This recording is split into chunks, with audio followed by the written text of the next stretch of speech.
அந்த அம்மா சொல்லுவாங்க, மனோரமா சொல்லுவாங்க, அப்பா வந்து செருப்பு போடக்கூடாதுன்னா ஏது செருப்பு அப்போ கிடையாது, அந்த வெயில்ல தண்ணி ஊத்திடுவாங்களாம் அந்த மண்ணுல, அதுக்குள்ளார நடிச்சிட்டு வந்துடணும், அந்த தண்ணி காயறதுக்குள்ளார நடிச்சிட்டு வந்துடணும் சொல்லுவாங்க.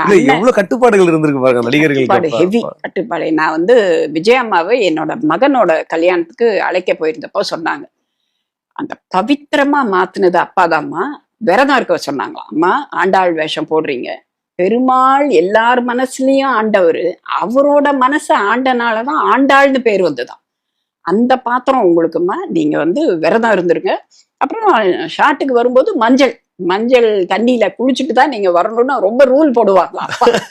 அதெல்லாம் நாங்க ஃபாலோ பண்ணோம். அதுக்கப்புறம் தான் அப்புறம் யானை மாலை போட்டுட்டு பாருங்க சரஸ்வதி, அதையும் சொன்னாங்க.